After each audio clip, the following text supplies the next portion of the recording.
Terpujilah nama Tuhan Allah kita.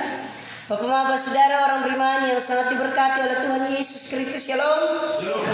Sekali lagi shalom. Yang di luar shalom. Ada sukacita Natal. Amin. Semua sukacita karena ini bulan baik. Semua serba baik. Banyak yang pakai baju baru, sepatu baru, karena itu ada sukacita toh. Amin. Bapak Saudara, perayaan masa raya Natal tahun ini Sinode ini mengangkat tema kemuliaan bagi Allah dan damai sejahtera di bumi. Bapak Saudara orang beriman, kotong perasaan karmana atau kotong respon. Kalau kotong jadi orang pertama yang dapat kabar baik, kabar gembira, kabar sukacita.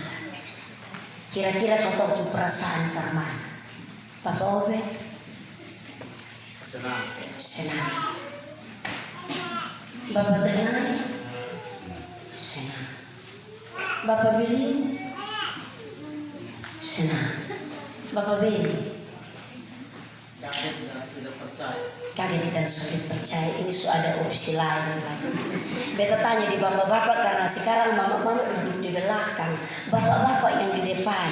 Biasanya kotong kalau pergi gereja atau pertemuan ibadah, kebanyakan itu mama-mama yang duduk di depan. Tapi ini malam memang sonhalan lo leko. Bapak-bapak semua itu karena dong semua pakai baju baru. Hanya mama-mama saja. Ada dua opsi. Yang pertama tentunya rasa senang. Itu kabar baik. Kemudian kotong orang pertama makan puji minta ampun. Beta yang dahulu. Kau karmana. Karena itu kotong senang. Tetapi yang kedua tadi bilang kaget dan sudah percaya. Itu respon. Karena kita orang pertama, belum tentu itu benar. Kalau yang senang itu kadang-kadang kita bilang makfafiti.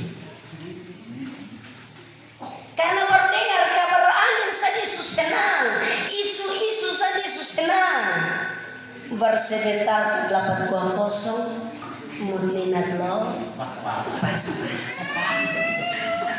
Bapak-bapak saudara orang beriman yang sangat diberkati oleh Tuhan Yesus Kristus.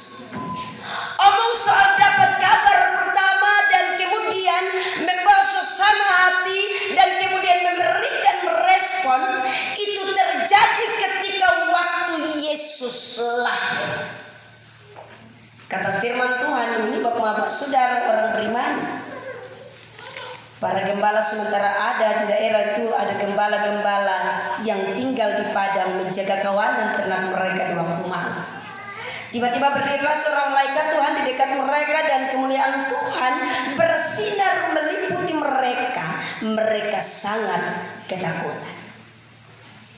Ini mau dapat kabar baik. Yang tadi Pak Bini bilang itu pengalaman kok. Amin.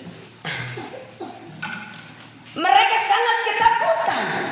Kabar baik tapi ketakutan. Jangan sampai ini tipu-tipu. Amin. Sekarang ini di zaman milenial semua serba pakai aplikasi. Orang bisa tipu sang kotong pakai ini baru. Dia kontak sang kotong kabar baik. Dapat donasi 10 juta. Maten fin. Ini hari kotong sudah ditampar. Tak ujung-ujung di ujung kena tipu. Ini hati-hati. Jadi kalau kegembiraan itu jangan setuju memang bapak tenang. Sambunyi. Penuh dengan ketakutan. Karena ketika para malaikat itu datang dan hendak memberitakan suatu kabar besar, kabar kegembiraan, kabar sukacita yang telah dinubuatkan jauh sebelumnya. Mungkin saja orang-orang lupa tentang ini berita kegembiraan. Karena kita para nabi sudah mencatat jauh sebelumnya. Tapi karena berjalannya waktu dari waktu ke waktu, sejarah ke sejarah, kemudian itu berita orang lupa. Bapak saudara, orang beriman yang sangat diberkati Tuhan. Karena lupa itu kemudian membuat kita untuk memiliki rasa takut. Yang terjadi pada para gembala, Bapak saudara, orang beriman, kok bisa dong datang di kotong? Kenapa bukan pergi di Herodes raja ketika itu yang berkuasa di Galilea, di Samaria, tetapi kemudian datang di sini? Tentunya dengan pertimbangan Bapak saudara, orang beriman, kalau kita melihat kehidupan para gembala di Timur Tengah dari sisi sosial kemasyarakatan, mereka adalah masyarakat kelas 2. Kelas 2 ini kalau potong semua kelas 2 berarti masih ada yang di atas lagi kelas 1. Kalau mau kelas 2 itu berarti di level seturun di bawah. Yang berikut Bapak saudara, orang beriman, mereka adalah kelompok orang-orang yang disingkirkan dari tradisi dan budaya agama Yahudi. Karena kalau Bapak membaca sejarah para gembala itu sedikit keras kepala, Dongson akan ikut memang tradisi agamawi. Dongson ikut memang. Karena itu Bapak saudara, orang beriman, tentunya ketakutan itu karena mereka merasa tidak pantas kalau berita itu sampai kepada mereka. Bapak saudara, orang beriman yang sangat diberkati Tuhan. Tetapi tentunya bahwa dalam suasana ketakutan itu malaikat Tuhan berkata kepada mereka, jangan takut, sebab sesungguhnya aku memberitakan kepadamu kesukaan besar untuk seluruh bangsa. Ini kalau kesukaan besar untuk seluruh bangsa, kemudian kotong gembala yang sangat kecil, kotong yang dapat itu berita. Kesukaan besar untuk seluruh bangsa, kemudian kotong di Uenuni yang dapat itu berita. Tentunya bahwa ini merasa suatu rasa ketakutan yang teramat sangat. Bapak saudara, orang beriman, kenapa sehingga malaikat Tuhan memberi jaminan untuk mereka tidak takut menghadapi situasi itu ketika mendengar kabar kegembiraan, kabar sukacita?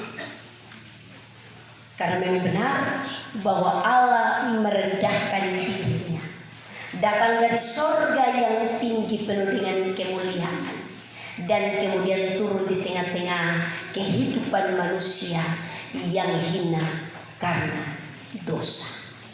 Allah meninggalkan kemuliaannya dan kemudian turun dan kemudian memberikan kabar kegembiraan, kabar sukacita. Kabar sukacita itu bukan hanya datang bagi para gembala, tetapi juga kepada seluruh bangsa. Bapak saudara, orang beriman yang sangat diberkati oleh Tuhan Yesus Kristus. Apa isi kabar kegembiraan itu?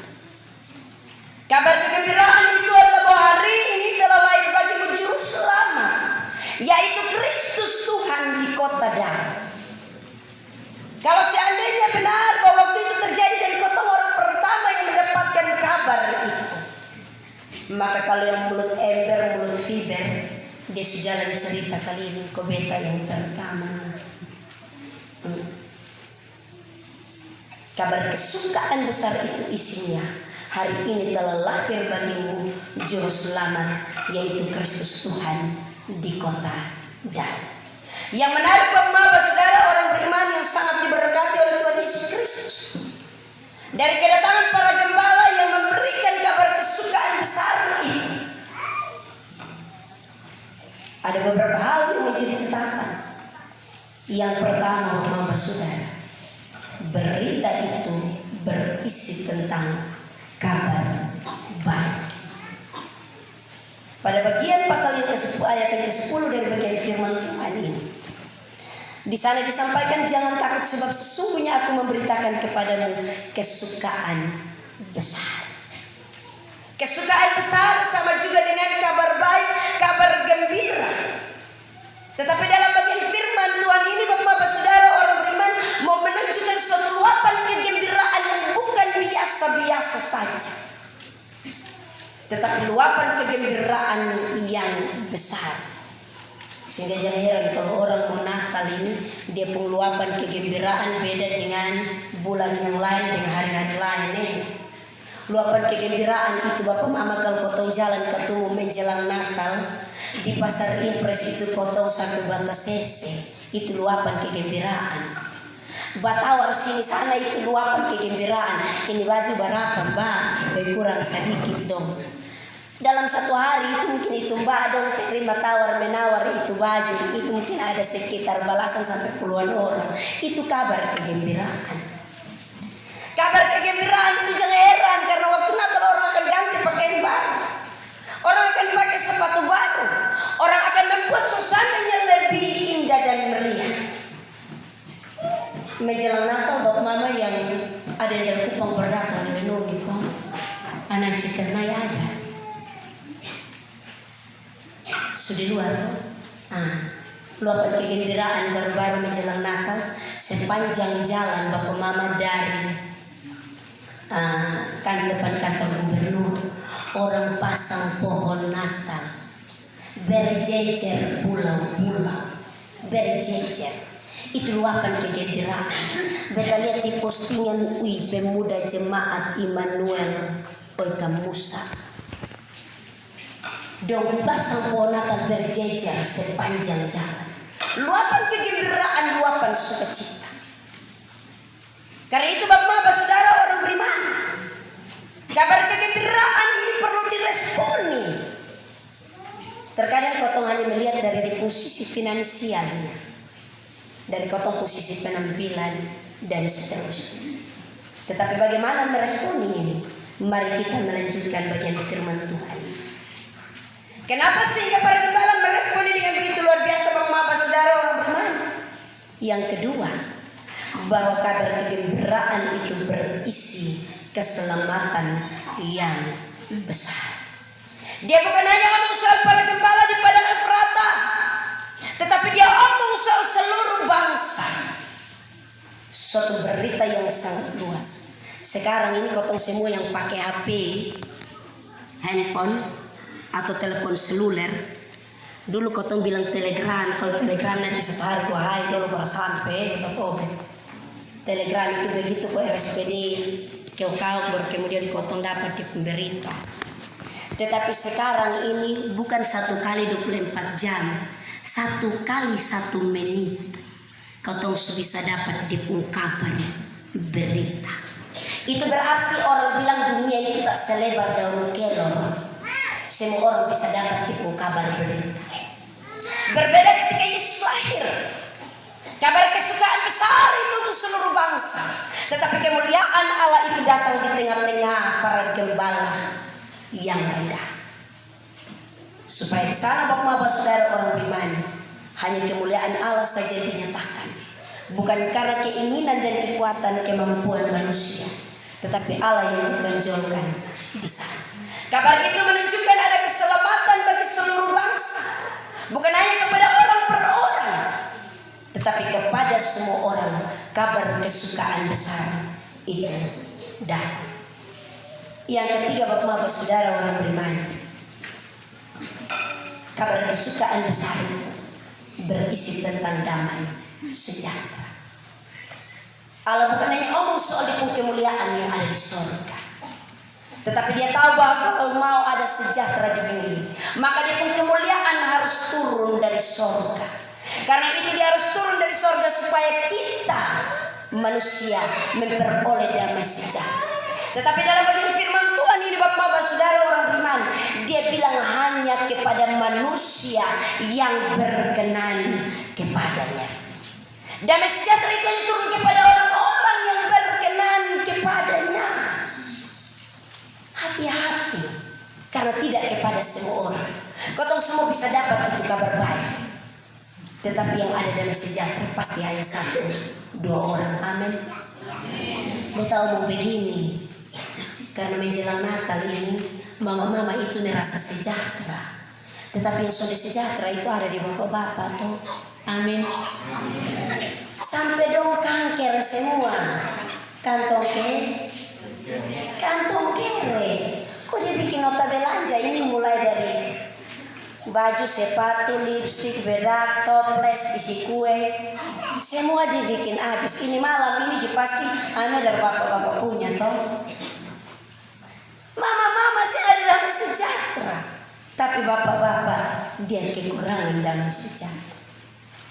Ini firman Tuhan bilang damai sejahtera itu hanya datang kepada orang-orang atau manusia yang berkenan kepadanya. Omong berkenan berarti bahwa hanya kepada orang-orang yang melakukan apa yang menjadi kehendak Tuhan. Jangan sampai kau hanya terima hari Natal sebagai suatu perayaan seremonial agamawi. Dan yang terkesan begitu Bapak Mama. Yang terutama adalah harus ada pohon Natal, lampu kerlap-kerlip, dekorasi sini sana, tema Natal terutama. Jadi begitu menjelang Natal itu majelis dan pendeta rumah tasib kebetulan tema Natal. Kita hanya memperhatikan yang seremonialnya, tetapi kita tidak memperhatikan apa yang menjadi ketentuan di sini. Orang-orang yang berkenan adalah orang-orang yang menyediakan hatinya untuk menerima juru selamat. Menerima juru selamat, jangan sampai dia datang potong hati, masih bermarah, masih berbenci, masih iri, masih dendam. Maka sia-sialah potong Natal ini malam. Dia datang kepada orang-orang yang memiliki hati, di mana di sana ada palungan tempat dia berbaring, untuk kemudian dia memberikan damai sejahtera bagi tiap-tiap orang. Percuma kalau potong baju Natal, baju baru di hari Natal, tapi kalau potong hati, saudara. Percuma kalau kau menyediakan segala sesuatu dengan baik dan indah, tetapi kalau kau hati sudah ada damai sejahtera, sia-sialah itu Natal datang di kau hati. Bapak-bapak saudara orang beriman yang sangat diberkati oleh Tuhan Yesus Kristus. Yang keempat, masih ada 5 kok enak. Ini malam kita sampai jam berapa? Baru 17 menit ini khotbah, baru 17 menit. Yang keempat Bapak, berita itu berisi tentang kemuliaan Allah. Dia bukan hanya omong soal damai sejahtera, tetapi dia omong soal kemuliaan Allah. Artinya bahwa dalam Natal ini Allah yang harus ditinggikan, bukan ketemu penampilan secara fisik, tetapi Allah yang harus ditonjolkan dan ditunjukkan. Baik Natal itu yaitu Yesus Kristus menjadi pusat, menjadi sentral ketemu Natal. Bukan soal kue Mama Pici, bukan soal aku apa begini, tetapi Yesus itu yang harus menjadi sentral. Jangan sampai kita mau siap membakar lilin saja guru sekolah minggu beribut dengan anak sekolah minggu. Karena kotong berpusat di ini untuk bakar lilin. Aduh berpusat di kue sah. Ini hari pasti yang beli terigu juga nama ngamuk, yang beli vanili juga nama ngamuk, beli gula telur juga nama ngamuk. Karena kotong berpusat di situ, kotong pikiran hanya di situ sah. Omong soal kemuliaan Allah, kotong sudah harus berpusat kepada Dia, supaya kemuliaannya yang dinyatakan di tengah-tengah Natal ini, supaya kehadirannya yang dinyatakan di tengah-tengah Natal ini, bukan kata Bapak-bapak saudara orang beriman yang sangat diberkati oleh Tuhan Yesus Kristus. Para gembala mendapatkan pesan Natal itu dan isinya sangat istimewa. Ada kabar baik, ada kabar keselamatan, ada kemuliaan bagi Allah, tetapi juga ada damai sejahtera di bumi. Terlalu luar biasa. Tetapi tentunya bahwa kalau kabar itu kita terima dan tidak ada respon untuk kemudian kita melanjutkan kabar itu, maka sia-sia juga potong Natal. Apa yang dilakukan oleh para gembala bapak-bapak saudara orang beriman, mereka meresponi dengan cepat. Yang pertama dari bagian firman Tuhan bapak-bapak saudara orang beriman bilang begini, lalu mereka cepat-cepat berangkat dan menjumpai Maria dan Yusuf dan anak. Mereka cepat-cepat berangkat. Dong sentuh, kotong orang timur bilang pakaneo, sandek pakaneo. Begitu dong dengar langsung respon. Dong langsung mari kita cepat-cepat ke sana. Jangan sampai kotong menjadi orang terakhir. Kalau bisa kotong jadi orang yang pertama, karena kotong yang pertama dengar itu berita. Amin. Jangan sampai ini Natal, kemudian kotong pulang kotong jadi orang yang terakhir. Bukan menjadi orang yang pertama yang mendapatkan kemuliaan Allah dan mendapatkan damai sejahtera. Harus meresponi dengan cepat. meresponi ajakan yang positif. Kebanyakan kita ini kalau pas yang begini-begini, kita pun respon yang positif atau yang negatif. Banyak yang negatif. Dong anggap Natal itu 1 tahun 1 kali. Jadi yang muda-muda dong bikin meja sendiri, kau mulai keliling. Tanggal 29 baru perjamuan, tapi dong so ada yang perjamuan dahulu. Karena bilangin Natal 1 tahun 1 kali. Di sini ada. Puji Tuhan itu di Indonesia ada. Nah, di Indonesia ada. Kemarin beta mau ikut kebaktian di menyongsong Natal di Meriba. Begitu jalan dari Mio sampai di sekitar laut, anak-anak muda dong duduk keliling satu meja. Ternyata ini Natal 1 tahun 1 kali. Dong haus akan anggur. Jadi dong bilang bahwa Natal tanpa anggur tidaklah legal. Peristiwa Natal bukan soal kita memberi hal yang negatif, tetapi mari kita saling memberikan ajakan-ajakan yang positif, ajakan yang baik kepada tiap-tiap orang, sehingga Natal itu